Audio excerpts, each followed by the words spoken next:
remiss in saying that in this case, this impeller retaining nut, I could also visibly see the seal was visible around the perimeter of the nut before I removed it. We slip the impeller off, and in this case, I'm removing a keyway, which will then release the mechanical seal. So we've removed the impeller retaining nut, its rear gasket, we've removed the impeller, and I've just now taken this keyway out of a slot on the shaft. And now we'll be removing the mechanical seal itself. One of the examples that we have here today is a cutaway version of the exact same seal assembly that's in this pump. And I think what's important before we pull this out at this point is to take advantage of this cross section and be able to understand that in every case, the elastomers that we see in O-ring form are exposed. So the O-ring that was behind the impeller, I can physically see the edge of it. At the base of the first section of the mechanical seal, what appears to be a groove is actually an access point to an inner O-ring. So if we pull this mechanical seal out,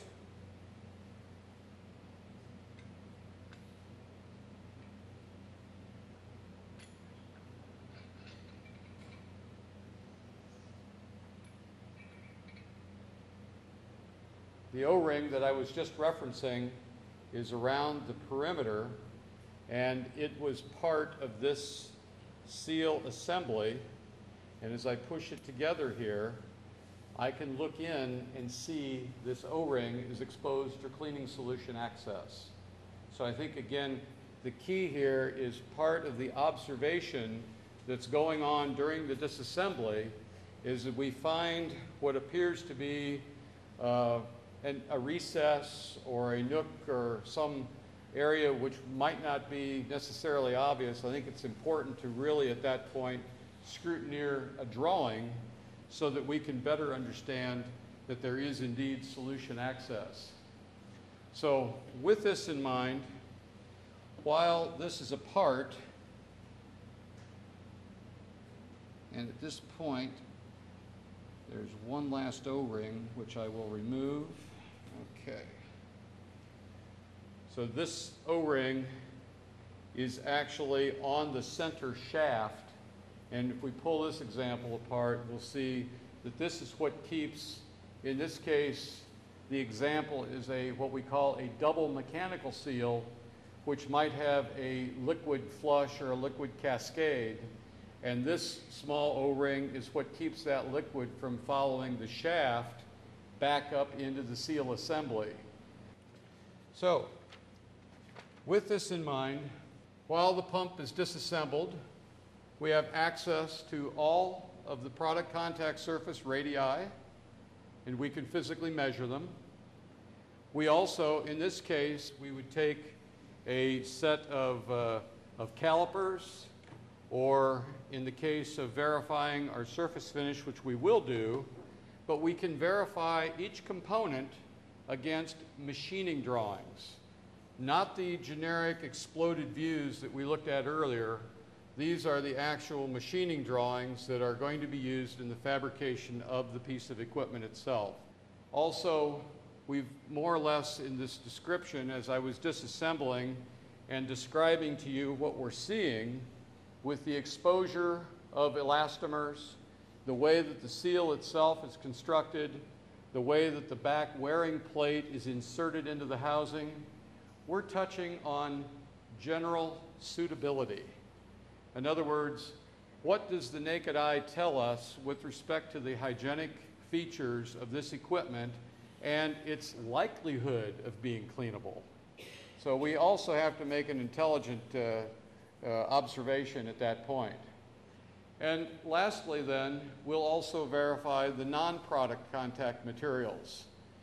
The outside of this pump casing or the front of this cover.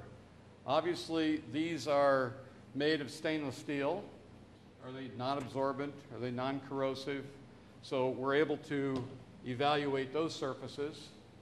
And lastly, as I've said, we want to be looking at the agreement with the documentation.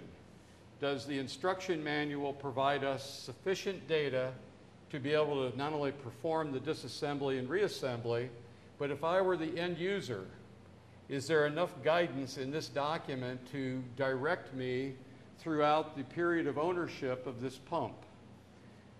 Among them, guards. This is one of those areas where 3A and other regulatory concerns more or less cross paths. The guard is in place to keep fingers out of rotating equipment. At the same time, this guard cannot be so tight as to prevent a leakage through the backside of the seal and creating a concern over housekeeping, and with the cover over it, it's out of sight, out of mind. But we can also, with this cover removed, see that the center in the bottom is a drain hole. So in each case, if there were even a leakage, the non-product surfaces are completely drainable and would support the washdown activities for general plant housekeeping.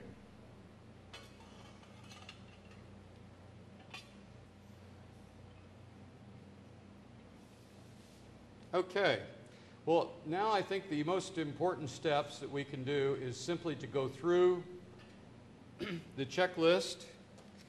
The first one is the material of AISI 300 series stainless. In this case, the machining drawings, the user manual, the bill of materials are consulted and verified, in this case, to be type 316L stainless steel. Are there alternate alloys involved that are at least as corrosion resistant as the 300 series?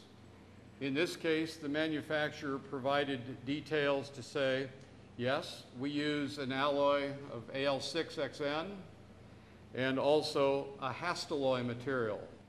Further, we talk about product contact surfaces that are modified by coatings. In this case, we have a stainless steel seal component that has a wearing face that's in the form of a coating. And in the actual use of a tungsten carbide and a chrome oxide that were applied using one of the processes that were available to them in the standard. The next question is there any solder used? We come to our first NA, not applicable. We also talk about that the surface modification materials, if they're becoming part of the parent material. In other words, is there an alloying process going on? In this case, the tungsten carbide and chrome oxide are inorganic and are not alloyed to the substrate. We then need to verify from the standard the allowed uses for rubber and rubber-like materials.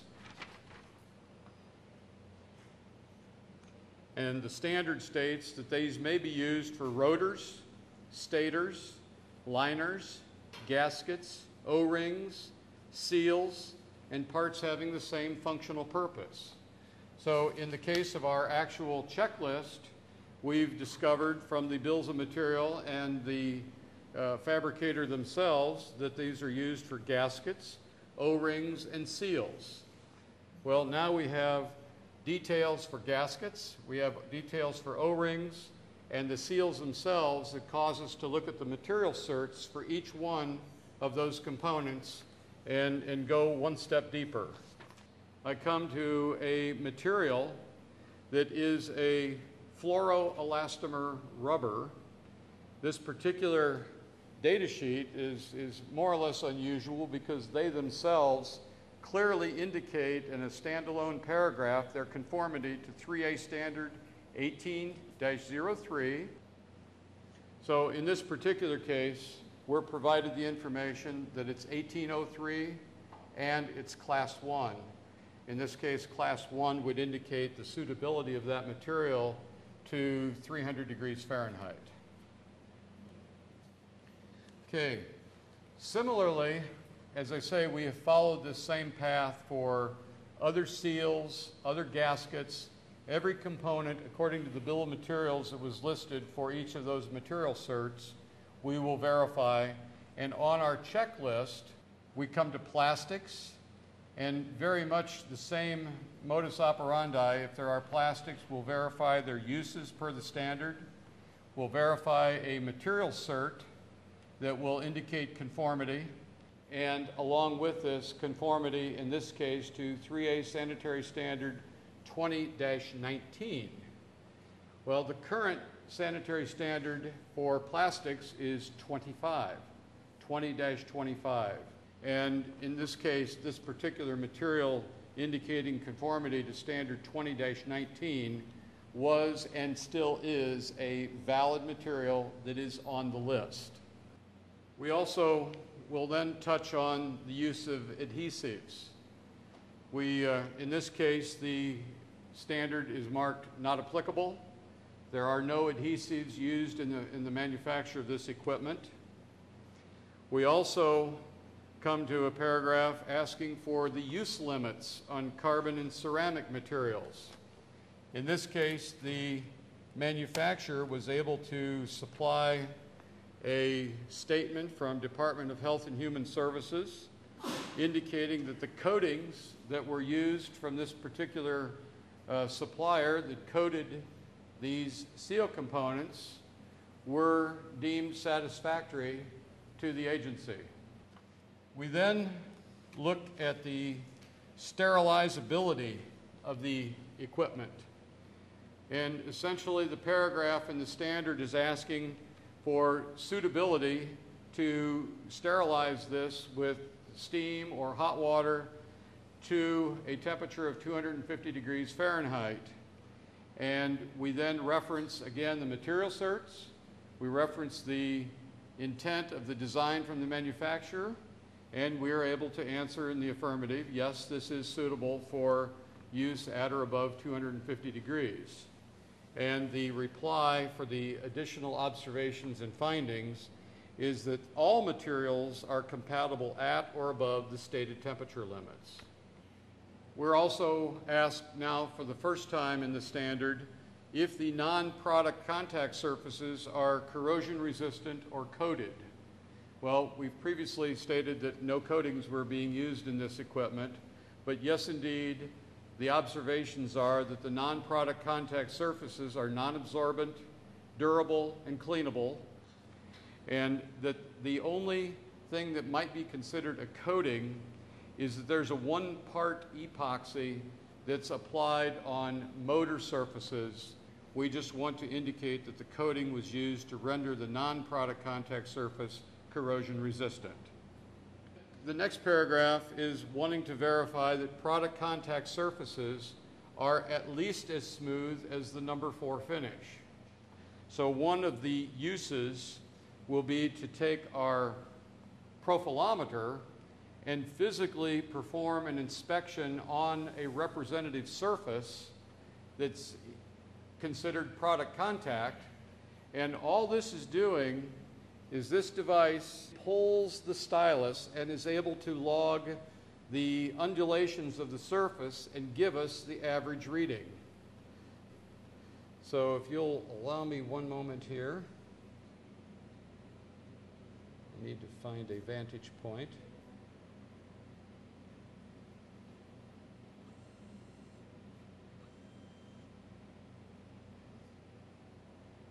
And in this case, it's 11 microinch RA, so substantially better than the 32 microinch that we were looking for.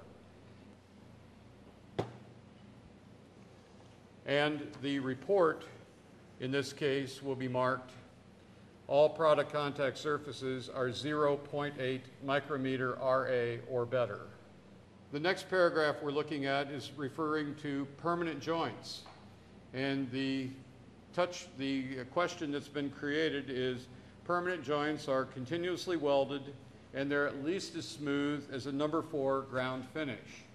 So there are really only one permanent joint on this particular component, and that was the welding.